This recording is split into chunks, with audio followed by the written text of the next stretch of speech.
Hey guys, welcome to the lesson on why you don't take action. We are going to apply the thoughts, feelings, action, and results model to why you're not taking action. So you can kind of start to understand how this all works. Let's start with an example. Let's say you want to start getting up before work to work out at 5 a.m., but you never actually do it.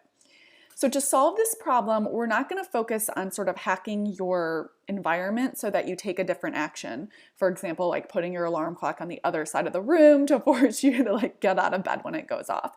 Instead, we're going to try and get at the cause of it. So I want you to ask yourself, if this was you, what you're feeling right when your alarm goes off. So that feeling is why you're not taking action. And that is seriously the key to solving this problem. The feeling, I'm just, making this up, I don't know, it could be discomfort, it could be dread, and that whatever the feeling is, it should just be like a one-word feeling. Then what you do is once you identify the feeling, you ask yourself what the corresponding thought is that's making you feel that way. Because remember, your thoughts create your feelings. So there's got to be a thought that's making you feel that way. And I just came up with hypotheticals here. It could be, I need sleep because my 2-year-old may not sleep tonight, or it's not going to matter anyways. Whatever you are doing or not doing is being driven by that feeling and the thought behind that feeling. So if you're not getting up at 5 a.m., it's because the feeling that you have and the corresponding thought behind that feeling.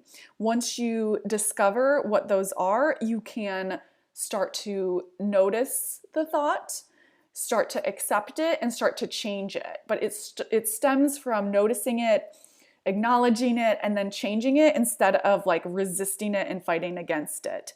So you might want to start thinking about thoughts that help you move from that original thought, and they might be thoughts like, I need to sleep right now, and that's okay.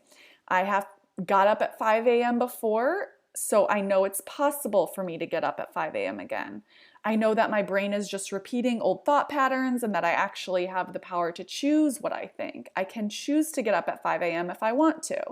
It will be uncomfortable, but that's okay. So what I'm doing here is basically, I'm saying, okay, I acknowledge, I have identified the feeling, and I don't want to get up. It's dread, let's say. And the thought behind it, is I need sleep right now or something, and I don't want to get up. So if that is the thought, what I want to do is work on changing that thought.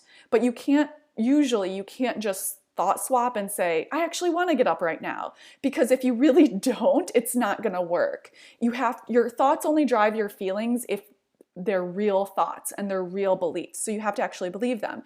So what you do, and what we'll talk about more in another lesson, is you work from getting from one thought that you have that you don't like to the new thought that you want to have. And the way you do that is you ladder and you move incrementally towards the new thought. So that's what I've done here in this example. I've sort of added qualifiers to get you to move to the new thought. You're not taking action because of the underlying feeling you have right before you go to take action. And there's always that thought driving that feeling. And you have to uncover both before you change the action.